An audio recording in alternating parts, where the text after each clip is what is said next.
हमारी खूबसूरत पृथ्वी असंख्य जीवों का घर है। इसका अस्तित्व बचाए रखने में तितलियों, पतंगों, भृंग, मधुमक्खियों, ततैया सहित 29 प्रमुख कीट समूहों की बेहद महत्वपूर्ण भूमिका है। ये नन्हे जीव धरती की जैव विविधता को तो समृद्ध करते ही हैं, दुनिया की 87 प्रमुख खाद्य फसलों से मिलने वाले फल, सब्जियां और बीज के परागण की जिम्मेदारी भी निभाते हैं।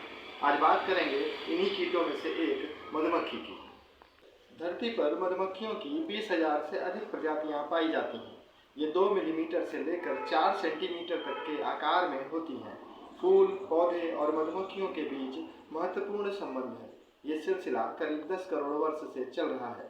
ऐसे में दोनों के बीच सामंजस्य और परस्पर निर्भरता पृथ्वी को लगातार समृद्ध कर रही है। हम जितने भी प्रकार की खाद्य फसलें प्रयोग करते हैं, उनमें से करीब 75% बीज और फल होते हैं। प्रमुख खाद्य फसलों का उत्पादन पूर्ण या आंशिक रूप से परागण पर ही निर्भर है।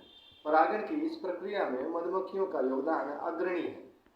फूल पर बैठी मधुमक्खी सिर्फ शहद के लिए रस्सी नहीं जुटाती, बल्कि परागण के रूप में प्रकृति की एक महत्वपूर्ण प्रक्रिया भी पूरी करती है।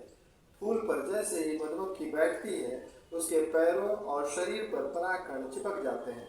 वे इन परागकणों को लेकर दूसरे फूल या पौधे के फूल पर बैठती है। इसी दौरान परागकण गिरकर फूल के वर्तिकाग्र पर स्थानांतरित हो जाते हैं। वर्तिकाग्र फूल की स्टिग्मा या मादा भाग को कहते हैं। इसके बाद पौधे में निषेचन की क्रिया होती है और फिर बीज व फल निर्माण होता है। सबसे अच्छी बात यह है कि जिन फसलों का परागण मधुमक्खियां करती हैं, उनकी गुणवत्ता बेहतर होती है। मसलन फूल का रंग, सुगंध और उत्पादन सब अच्छा होता है। मधुमक्खियां 1 किलो शहद बनाने में लगभग 40 लाख फूलों का रस चूसती हैं। विशेषज्ञ बताते हैं कुल परागण में से 80% अकेले मधुमक्खियां ही करती हैं। अब मानवों की बढ़ती जनसंख्या और अंधाधुंध कीटनाशकों के प्रयोग के कारण 40% परागण प्रजातियां, विशेषकर मधुमक्खियों की प्रजातियों को बहुत नुकसान हुआ है। मधुमक्खियां विलुप्त होने के कगार पर पहुंच गई हैं।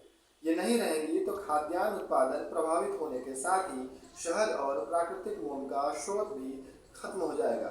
मधुमक्खियों को बचाने के लिए व्यापक प्रबंधन किए जाने की जरूरत है। कीटनाशकों के प्रयोग पर सख्ती से रोक लगाना इन्हें जीवित रखने का सबसे कारगर तरीका है। इसके साथ ही किसानों को परागण की आवश्यकता के बारे में जागरूक करने और उन्हें बहुफसलीय व्यवस्था अपनाने पर जोर देना चाहिए। फूलों की खेती को बढ़ावा देना भी मधुमक्खियों को बचाने में विशेष भूमिका निभाएगा।